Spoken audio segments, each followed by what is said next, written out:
Untung sampai sekarang itu omset kita per bulan itu di pusat sama di cabang kurang lebih 50 sampai 60 jutaan lah gitu. Itu On air.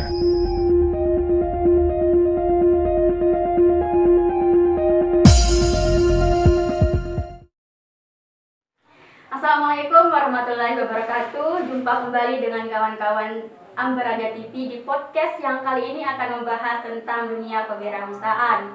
Nah, sebelumnya saya sendiri Rina, Kabid KPP, yaitu bidang kewirausahaan dan pengembangan profesi, memiliki program yang pertama itu kajian entrepreneurship, di mana tujuan dari program tersebut untuk memberikan wawasan yang lebih luas terkait dunia kewirausahaan kepada kader khususnya HMI Cabang Singaraja dan teman-teman penonton dari Ambaraja TV Podcast. Nah, langsung saja di sini kita sudah kedatangan tamu, yaitu Kader Ari Darman yang merupakan kader dari HMI Cabang Singaraja. Nah, langsung saja ke Ari. Gimana kabarnya Kak Ari selama ini? alhamdulillah sehat, baik. Seperti yang Rina lihat sendiri. Iya sih. Tadi katanya terlambat sedikit ya, karena Kak Ari ini habis olahraga rajin sekali. Karena Kak Ari ini merupakan mantan dari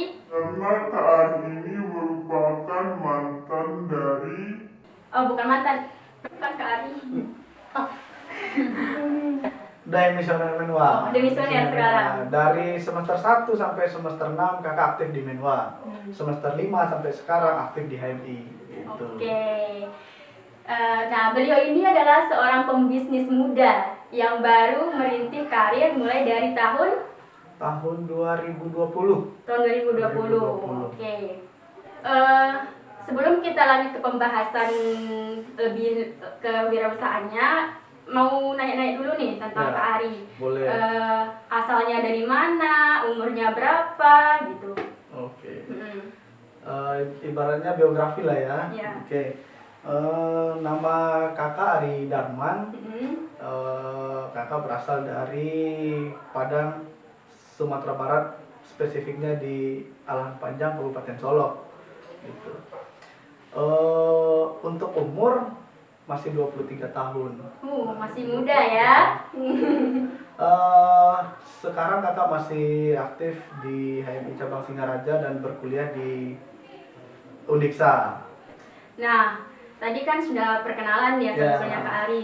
Lanjut nih Kak Ari. Ya, Aku dengar-dengar nih ya dari kader-kader semua. Aku baru tahu, jujur, baru tahu banget Kak Ari tuh punya bisnis.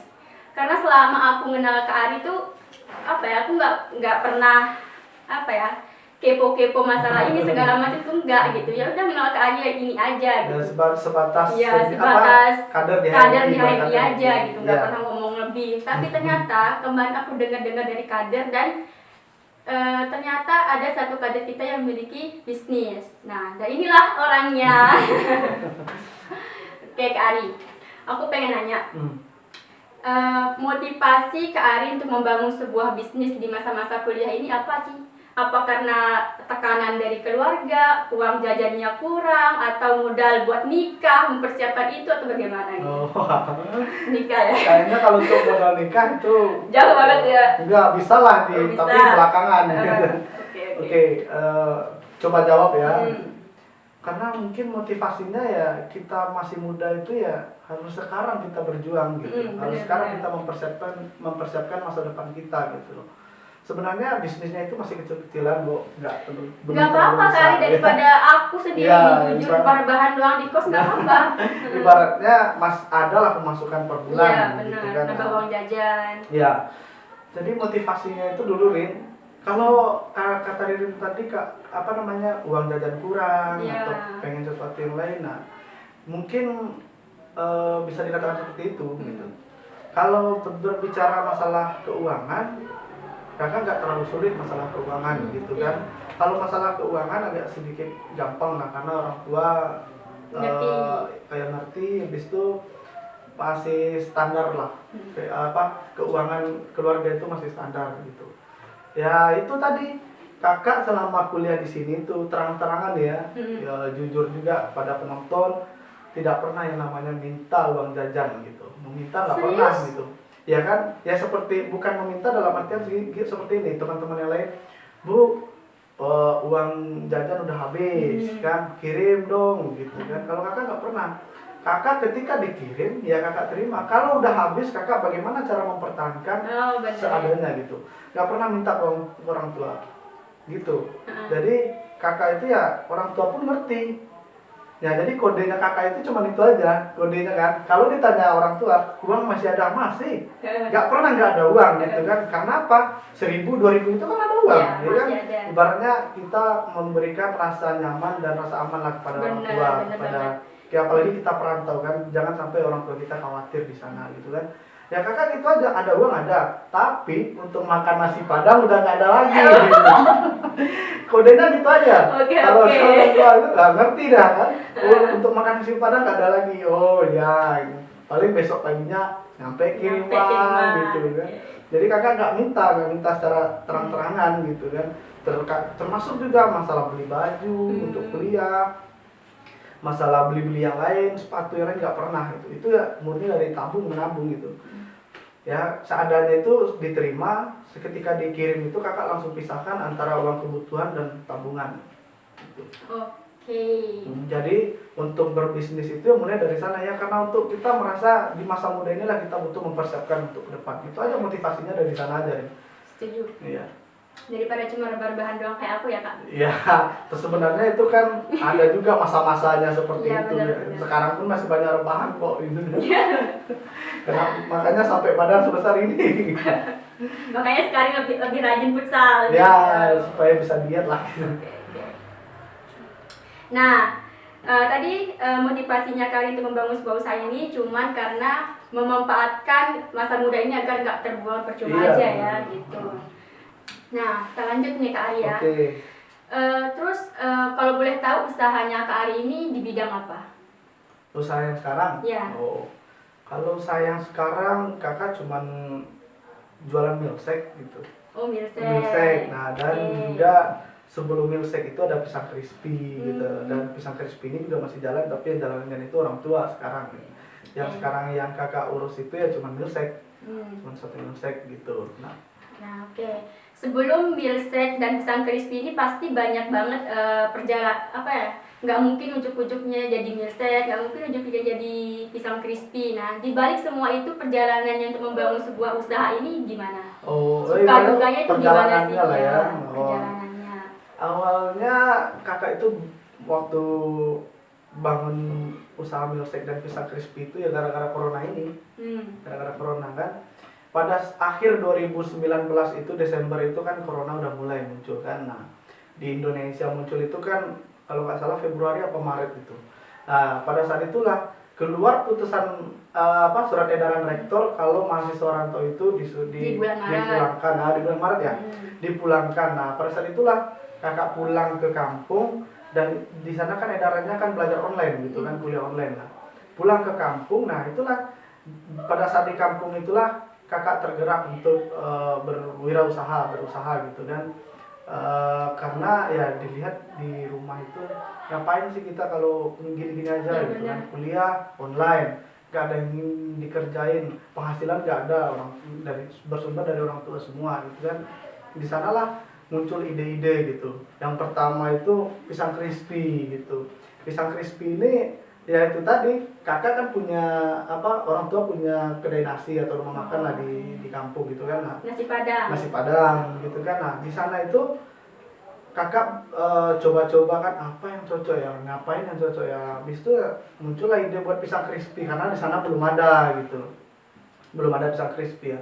Buat pisang crispy. Nah, di sana itu kakak masih teringat dibungkus pakai mika yang harga 5.000 gitu, harga 5.000-an. Nah, dititip lah di warung ibunya kakak gitu. Di warung makan ibunya kakak gitu. Dititip tiap hari gitu kan. Nah, sanalah awalnya. Akhirnya punya ini sendiri atau tetap di warungnya? Enggak, sampai sekarang masih gitu. Tapi kalau sekarang udah itu enggak kakak lagi, itu udah orang tua yang yang sekarang ini cuma milkshake aja gitu. Nah, itulah yang pertama pisang crispy. Setelah itu barulah beralih ke milkshake gitu. Langsung saja ya mungkin kita ceritakan masalah milkshake ini ya. Di milkshake itu kakak awalnya itu nggak tertarik sih di sana karena gini Rin, milkshake ini kan es gitu kan. Kakak itu tinggal di daerah dingin. Iya. Di daerah dingin. ibaratnya kayak di Bedugul lah, di Bedugul. Malahan lebih dingin daripada Bedugul gitu kan. Dingin, cuaca nggak menentu, sama orang-orang di sana kan masih perkampungan, perdesaan gitu. Nah, jadi nggak ada tertarik ke sana. Nah, awalnya itu teman lah yang memulai usaha milstek duluan gitu. Bentar Kak Ari. Teman Kak Ari yang memulai usaha milstek ini di daerah sama Kak Ari? Sama gitu. Jadi temannya kakak ini kan corona nih ya, corona dia juga kuliah.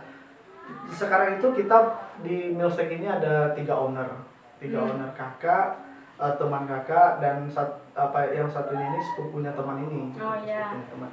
Jadi itulah, karena corona ini kan balik semua mahasiswa perantau yang ada di luar daerah itu ke kampung semua kan. Nah, di kampung itulah kita kumpul-kumpul gitu kan. Nah, ketika dia udah mulai ya ngobrol-ngobrol, ketika dia udah mulai usaha milsteknya dia itu, nah kakak sering nongkrong di sana kan, karena dia punya sepupu kan, sepupunya itu teman kakak ya, kakak ikut ke sana juga gitu. Dia itu mulai merintis milstek ini pada awal bulan puasa tahun 2020 ya, 2020. Pada saat itu dia jualan milstek setiap hari, setiap malam kakak di sana gitu. Jadi pada saat itu dia mulai usaha, kakak agak pesimis dengan usaha ini gitu. Kok ada yang jualan es padahal di tempat dingin di tempat gitu ini malam hari lagi gitu kan.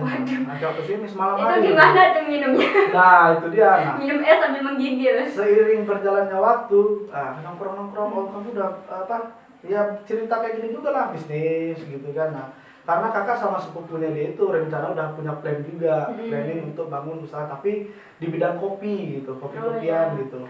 Kita buka usaha kayak kedai kopi gitu, kopi shop. Iya, gitu. tempat dingin seharusnya kopi ya, nah, kopi itu. sek gitu. Nah, itu dia. Nah, jadi kakak lanjut cerita ya, kakak di sana itu sebagai teman biasa, yang awalnya teman biasa, akhirnya mencemplunglah bareng di sana gitu. Kakak di sana itu ya sekedar mengasih motivasi, dan dia itu pada saat itu lagi kesusahan gitu kan, setelah jalan 1 bulan lah gitu. Jalan 1 bulan, dia usaha ini masih franchise gitu, masih franchise. Nah, ketika franchise itu dia ternyata dimanfaatkan lah sama orang yang memfranchise-kan ini gitu kan. Nah, ketika penjualannya dia naik, nah ketika itulah harga barang itu dinaikkan juga gitu. Nah, jadi kan kakak kasih masukan kalau kamu usahanya kayak gini gak bakalan berkembang karena masih terikat sama orang lain. Kenapa kamu nggak nyoba pisah dari orang dan kamu buat brand sendiri dan kamu berdiri sendiri gitu. Karena dia itu masih mempertimbangkan antara dia tetap melanjutkan dan atau berpisah dan berdiri sendiri. Nah, ketika itu dia nerima dan dia menawarkan, oke bang, gimana kalau mau nggak abang bergabung gitu kan, ikut membangun bersama saya gitu kan. Ya udah, kakak ikut dan juga sepupunya dia tadi itu gitu. Jadi kita bertiga lah jadi ownernya sekarang di sana gitu. Nah, oke Kak Ari, tadi kan Kak Ari udah menjelaskan awal merintih bisnis milstek ini. Nah, sekarang aku pengen tahu juga nih, modal awal Kak Ari untuk membangun usaha milstek ini, dan sekarang setelah berjalan lama, omsetnya udah berapa per bulannya? Ini modal dulu, omset dulu. Modal dulu ya. Dong. Kalau untuk di modal dulu, kita itu setelah teman ini terlepas dan kita udah gabung itu, kakak dan teman-teman itu sekitar 5 jutaan di awal, 5 juta. Karena 5 juta itu tidak menutup dan tidak cukup gitulah. Jadi kita tambahin lagi gitu, sekitar 10 jutaan lah gitu, 10 jutaan. Setelah kita masuk modal, terus kita langsung buka cabang gitu. Buka cabang. Cabangnya di mana? Cabangnya masih kalau untuk di cabang sedikit bercerita itu, awalnya ini sekitar 50 kilo lah dari pusatnya gitu kan, 50 kilo. Nah, tapi di cabang ini ya nggak ada yang ngurus karena kita di sini tuh masih kuliah masih kuliah. Nggak ada yang ngurus, jadi omset masih sedikit juga, pendapatan masih sedikit. Dan kita putuskan tidak memungkinkan lagi di cabang ini, ya kita pindah. Tidak ditutup, kita pindah. Di mana? Kita pindah cabang itu masih di daerah yang sama, tapi sekitar 5 kilo dari cabang itu, di daerah berbeda gitu. Oh ya, sebelum kita lanjut, aku telat nanya nih. Teman-teman yang Kak Ari barengin buat usaha ini kuliah semua atau gimana? Iya, teman-teman kakak yang ikut gabung ini adalah anak-anak kuliah semua. Yang pertama yang dia jualan ini itu dia kuliah di Cina. Nah, di Cina dia kuliah. Nah, corona itu balik dia kan. Nah, dia lah duluan buka. Habis itu sepupunya dia ini yang temannya kakak itu dia kuliah di Padang, bukan di tempat kakak, bukan di daerah gitu kan. Dia di kuliah di Padang gitu, bukan di daerah asal, tapi di Padang dia. Habis itu kakak lah di sini kuliah di Bali ya. Dia perantau semua gitu. Perantau semua ya. Jadi di sana lah kita mahasiswa-mahasiswa itu berkumpul. Itu kalau untuk yang di sini di cabang yang baru ini, nah alhamdulillah sekarang udah lancar gitu, nah udah berjalan normal gitu. Kalau untuk masalah omset sih, nah ini nih apa itu pasti nih ya. kalau masalah omset gimana ya menjelaskannya? Omset yang waktu kita di awal itu 6 bulan pertama itu kita cerita jujur itu belum dapat omset dan keuntungan keuntungan lah. Kalau omsetnya itu kan pendapatannya, keuntungan itu kita belum dapat keuntungan. Karena pada saat itu masih ya proses membangun gitu kan. Malahan pada saat itu kita pakai uang saku untuk menambahkan ya, termasuk menggaji karyawan gitu kan. Nah, setelah lambat laun berjalan ya dengan motivasi yang kuat dan didorong oleh semangat teman-teman ya, akhirnya sampai sekarang kalau dihitung-hitung sampai sekarang itu omset kita per bulan itu di pusat sama di cabang kurang lebih 50 sampai 60 jutaan lah gitu. Oke. Nah, membangun sebuah usaha yang sukses. Gitu Pak.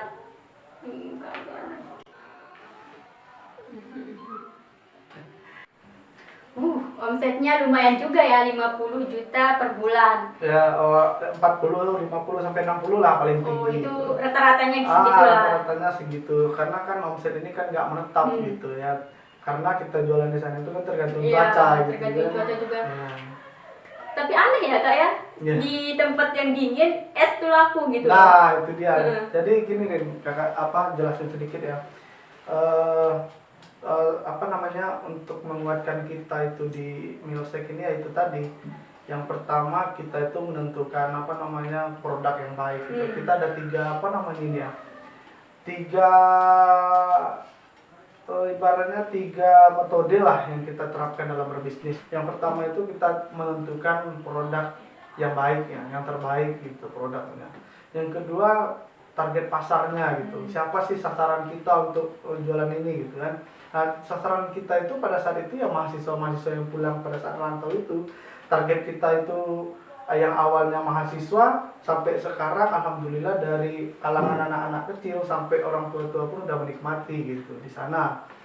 Setelah itu yang ketiga itu adalah semangat yang kuat gitu ya, tekad dan semangat itu paling penting ya. Iya, itu yang kita tanamkan di sini gitu.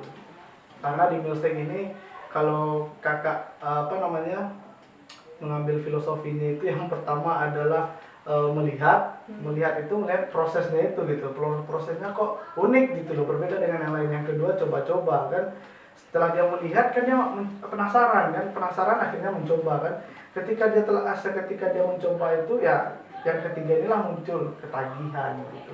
Jadi mereka berulang-ulang kali lah gitu. Oke. Mempertahankan sebuah kualitas itu emang paling sulit ya. Ya. Nah, Kak Ari, usahanya Kak Ari membuka Milsek di Padang itu kan udah sukses, alhamdulillah. Gitu, lancar lah ya. Lancar. Sekarang kan Kak Ari sedang ada di Bali. Apa Kak Ari tuh nggak punya keinginan atau ada keinginan ingin buka cabang di sini? Kalau itu pasti ada kan. Rencana ada. Terus belakangan ini ada senior yang menawarkan juga dia ingin memberikan menjadi investor gitu. Nah, tergantung kakaknya aja, perencanaan ada untuk menerima tawaran dari dia dan sekaligus bekerja sama gitu. Paling enggak lah ya nanti untuk pembukaan cabang di sini atau yang baru dengan senior ini ya kemungkinan dalam bulan inilah kita garap atau kita launchingkan gitu. Oh, di bulan ini launching. Insya Allah. Kita doakan ya sama-sama. Amin. Semoga usahanya Kak Ari atau Kak Ari bisa berjalan lancar. Amin. Amin. Nah, terakhir Kak Ari, apa ya, tips-tips deh buat teman-teman yang lagi nonton untuk membangun usaha atau bisnis mereka di usia muda. Kalau untuk tipsnya itu mungkin mereka sendiri yang tahu kan. Kalau yang ingin saya bagi ke teman-teman itu yang pertama ya kita harus berpikir ke depan gitu, berpikir bagaimana caranya kita bisa berwirausaha dari sedini mungkin gitu kan. Dan nggak cuman sebatas kuliah doang gitu ya, kita juga bisa nyari pengalaman di bidang yang lain gitu. Ya kalau bisa sekarang kenapa harus ditunda gitu. Yang bagi teman-teman yang lain siapa tahu juga kan ada tergerak untuk berwirausaha ya. Dimaksimalkanlah dari sekarang, jangan ibaratnya apa namanya menunggu akhirnya nggak jadi di konsep akhirnya batal. Terlalu gitu. banyak rencana jadi wacana. Lebih baik wacananya itu langsung diterapkan gitu ya. Nanti masalah problem itu kan pasti ada masalah problem atau masalah tantangan atau rintangan ya, itulah ketemu di sana nanti ya, sembari menjalankan ya di sanalah proses perbaikan itu gitu. Oke, mantap banget nih, langsung dari pengalamannya sendiri kayaknya ya tadi. Nah, bagi teman-teman yang sudah menonton tayangan tadi, jangan lupa di subscribe, like, comment, and share tayangan tadi. Dan sampai jumpa di podcast selanjutnya. Dadah, see you next time. Assalamualaikum warahmatullahi wabarakatuh.